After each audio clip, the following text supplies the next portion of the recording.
નમસ્કાર. કેમ છો વિદ્યાર્થી મિત્રો? આપણે ધોરણ 12 વિષય અર્થશાસ્ત્ર પ્રકરણ નંબર 10 અત્યારે ચાલી રહ્યું છે. વિદ્યાર્થી મિત્રો, આપણે જાણીએ છીએ કે ચાલુ વર્ષે સરકારે કોરોના મહામારીને કારણે વિદ્યાર્થીઓના અભ્યાસક્રમમાં પણ 30% અભ્યાસક્રમ ઓછો કરેલ છે અને એ 30% અભ્યાસક્રમ જે છે એ આપણા આ વિષયમાં મોટાભાગના પ્રકરણોમાંથી અમુક આંશિક મુદ્દા રદ કરેલા છે. જેમ કે આ 10મું પ્રકરણ ઉદ્યોગ ક્ષેત્ર, તો ઉદ્યોગ ક્ષેત્રમાંથી 10.3 નંબરનો મુદ્દો ઔદ્યોગિક વિકાસ માટે સરકારે લીધેલા પગલાં, કુલ 7 પગલાં હતા, એ રદ કરેલા છે. એટલે એ આપણે અભ્યાસક્રમમાં એનો સમાવેશ કર્યો નથી. તો આ પ્રકરણમાંથી અત્યાર સુધી તમે જે ભણ્યા છો, જે સેશન આપણે પાછળ કર્યા છે, એ જે સેશનની જે ચર્ચા છે, પાછલા 5 ઓડિયો વિડીયો સેશન કર્યા, એમાં ઉદ્યોગ ક્ષેત્રનું મહત્ત્વ, રાષ્ટ્રીય આવકમાં ફાળો, રોજગારી, નિકાસ આવક, અર્થતંત્રનો સમતોલ વિકાસ, મજબૂત અર્થતંત્રનું માળખું અને સામાજિક માળખામાં ફેરફાર.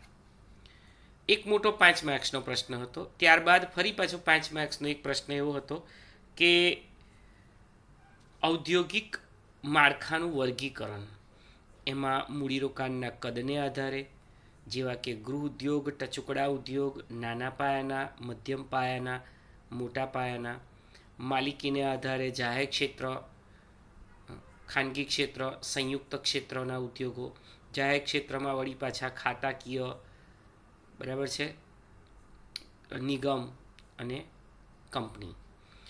ઉત્પાદિત વસ્તુના સ્વરૂપને આધારે વપરાશી કે ઉત્પાદિત વસ્તુઓ, એનો પણ આપણે પરિચય મેળવ્યો. ત્યાર પછી 10.3 નંબરનો મુદ્દો ઔદ્યોગિક વિકાસ માટે સરકારે લીધેલા પગલાં, એ આપણા કોર્સમાં નથી. અને એના બાદ વિશિષ્ટ આર્થિક વિસ્તાર, સ્પેશિયલ ઇકોનોમિક ઝોન, એક 3 માર્ક્સની અગત્યની ટૂંક નોંધ જે પરીક્ષાલક્ષી છે, એની પણ આપણે ચર્ચા કરી. જે ખાસ ભારતની અંદર જે કંઈ પણ પેલા સ્પેશિયલ ઇકોનોમિક ઝોન છે, વિશિષ્ટ નિકાસ વિસ્તારો, નિકાસ પ્રક્રિયા વિસ્તારો કે જે નિકાસોને પ્રોત્સાહન આપી અને વિદેશી હુંડિયામણ કમાય અને એ હુંડિયામણની મદદથી આપણે બીજી અન્ય પેદાશોની આયાત કરી શકીએ. ત્યારબાદ વિદ્યાર્થી મિત્રો, આપણે એક 5 માર્ક્સનો પ્રશ્ન શરૂ કરેલો. કુલ 10 મુદ્દાનો પ્રશ્ન હતો. આપણે એવું નક્કી કર્યું કે આ 10 મુદ્દાવાળા પ્રશ્નને 2 ભાગમાં વહેંચી દઈએ. તો આ અગાઉનું જે સેશન થયું એની અંદર નાના પાયાના ઉદ્યોગો કે જેઓ મોટે ભાગે 25 લાખથી વધુ અને 5 કરોડથી ઓછું મૂડીરોકાણ ધરાવતા હોય એવા ઉદ્યોગોના વિકાસ માટે થઈને સરકાર દ્વારા જે કંઈ પણ પ્રયત્નો થયા છે, એ પ્રયત્નો આ ઉદ્યોગોના મહત્ત્વને ધ્યાનમાં લઈને કરવામાં આવેલા છે. તો આ પ્રશ્નનું નામ હતું નાના પાયાના ઉદ્યોગોનું મહત્ત્વ. આ અગાઉના સેશનમાં આપણે 5 મુદ્દાની ચર્ચા કરી, જેવા કે રોજગારીનું સર્જન, ઉત્પાદન વૃદ્ધિ, ઉત્પાદનના એકમોમાં વૃદ્ધિ, નિકાસ, શ્રમપ્રધાન ઉત્પાદન પદ્ધતિ. ત્યાં સુધી વાત થઈ. હું દરેક મુદ્દો ટૂંકમાં ફરીવાર એક રિવાઇઝ કરી લઉં, જેથી તમને અંદાજ આવી જાય અને આખો પ્રશ્ન 2 સેશનનો ભેગો કરી આપણે એક 5 માર્ક્સ માટે તૈયાર કરી શકીએ. બીજી વાત, પરીક્ષામાં એવું પણ પૂછાય, નાના પાયાના ઉદ્યોગોનું મહત્ત્વના દર્શાવતા ગમે તે 3 મુદ્દા 3 માર્ક્સમાં એવું પણ પૂછાય ડી વિભાગમાં. તો પણ આપણે કોઈ પણ એક સેશન લઈ લઈએ તો ચાલે. પણ જ્યારે 5 માર્ક્સનો પ્રશ્ન પૂછાય છે ત્યારે આપણે આ 10 મુદ્દાની સરળ સમજૂતી આપવાની છે, તો આપણને એમાં પૂરેપૂરા માર્ક્સ મળવાની શક્યતાઓ વધી જાય છે. બીજી વાત એ પણ છે કે આ અગાઉના સેશનમાં જે આપણે 5 મુદ્દા જોયા એમાં આંકડાકીય માહિતીનું પ્રમાણ વધારે હતું અને બાકીના 5 મુદ્દા છે એની અંદર આંકડાકીય માહિતીનું પ્રમાણ ઓછું છે. તો એ મુદ્દાઓની હું તમને ચર્ચા કરું તો સૌથી પહેલાં રોજગારીનું સર્જન. તમારે એવું યાદ રાખવાનું કે વર્ષ 1994-95 એટલે કે શરૂઆતના વર્ષોમાં કેટલી રોજગારી પૂરી પાડતા હતા અને 11-12માં કેટલી રોજગારી, વચ્ચેના વર્ષોના આંકડા નહીં યાદ રાખો ચાલશે. સેમ એવું ઉત્પાદનના એકમો કે નિકાસો, આ ચારેય મુદ્દામાં આપણે પહેલાંના વર્ષમાં એટલે કેટલું એમાં આંકડાકીય માહિતી હતી અને વર્તમાન સમયમાં એમાં વધારો થયો કે ઘટાડો થયો તો કેટલો થયો. આવા બબ્બે આંકડા આપણે યાદ રાખવાના છે. જેમ કે રોજગારી 94-95માં 151.40 લાખ લોકોને રોજગારી મળતી હતી નાના ઉદ્યોગોમાંથી, જે 11-12માં વધીને 1012.59 લાખ લોકોને રોજગારી મળતી થઈ. ઉત્પાદનમાં વૃદ્ધિની વાત કરીએ તો 94-95માં 4,22,154 કરોડનું ઉત્પાદન નાના પાયાના ઉદ્યોગોમાં થયું, જે વધીને 11-12માં 18,34,332 કરોડ થયું.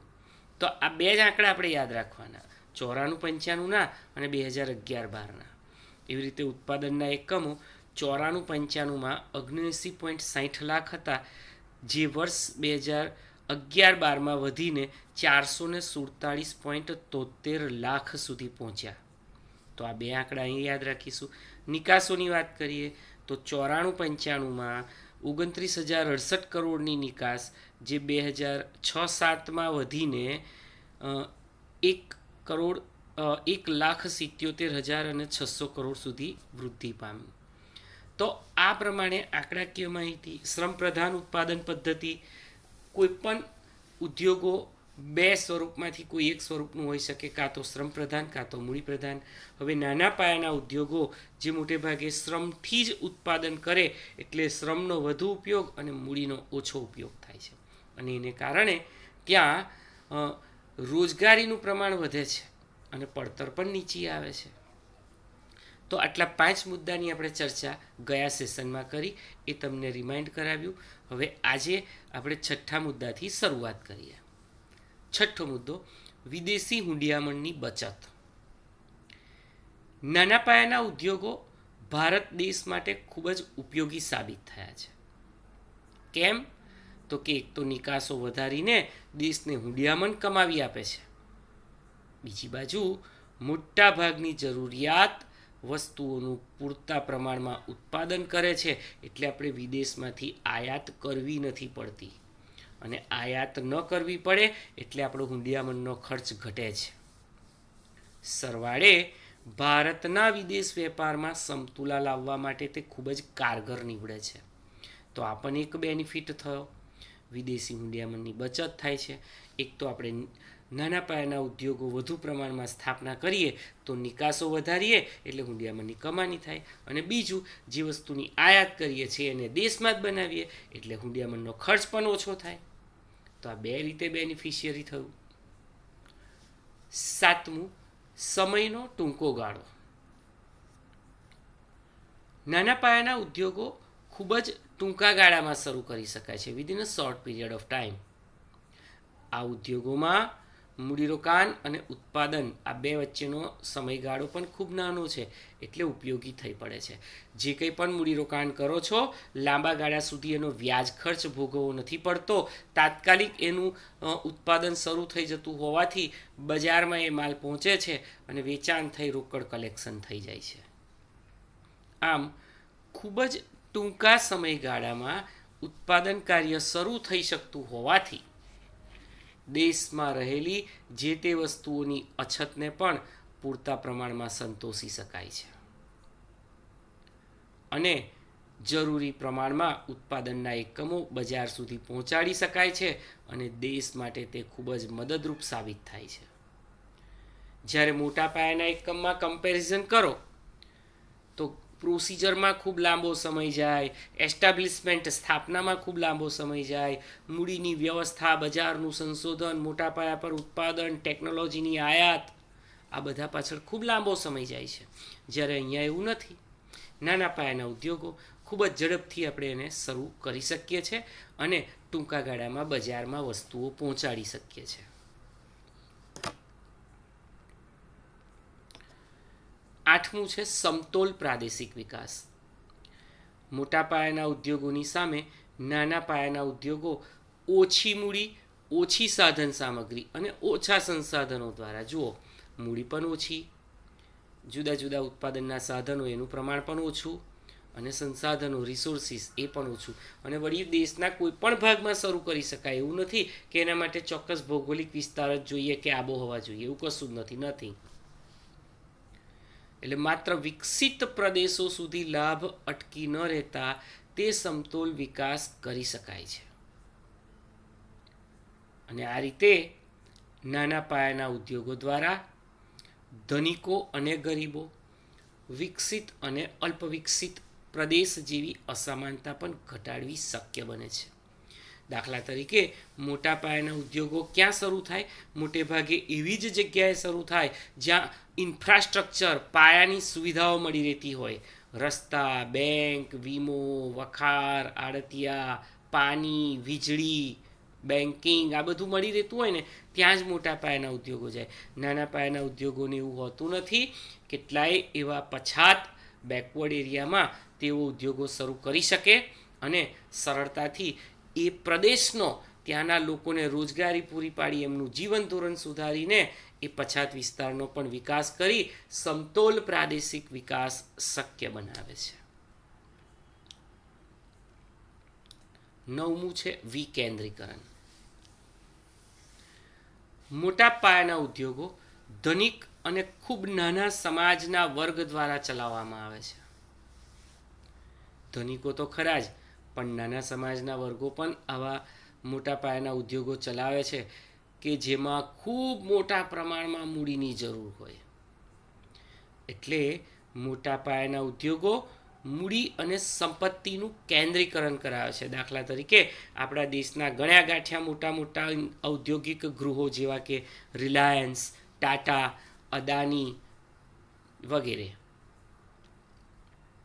અને એ સંપત્તિનું કેન્દ્રીકરણ, સેન્ટ્રલાઇઝ, એક જ જણના હાથમાં, એક જ ગ્રુપના હાથમાં એ સંપત્તિ કેન્દ્રીકૃત થાય છે.